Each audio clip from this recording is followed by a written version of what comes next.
Chapter number 3 exercise 3.7 का question number 4। तो हमारे पास फाइंड द एरिया, सेम वही फाइंड द एरिया फाइंड करना है हमें। और हमारे पास लिमिट्स है π/2 टू -π/2 और फंक्शन है हमारे पास cos of x into D of x. cos of x की इंटीग्रेशन हमारे पास होती है sin ऑफ x, आप सब लोग जानते हैं। sin ऑफ x लिमिट्स आ गई हमारे पास π/2 टू -π/2। तो लिमिट्स पुट कर दें।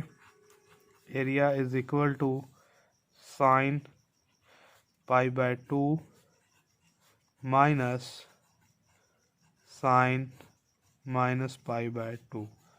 sin 90 हमारे पास 1 होता है, माइनस सेम और ये -1।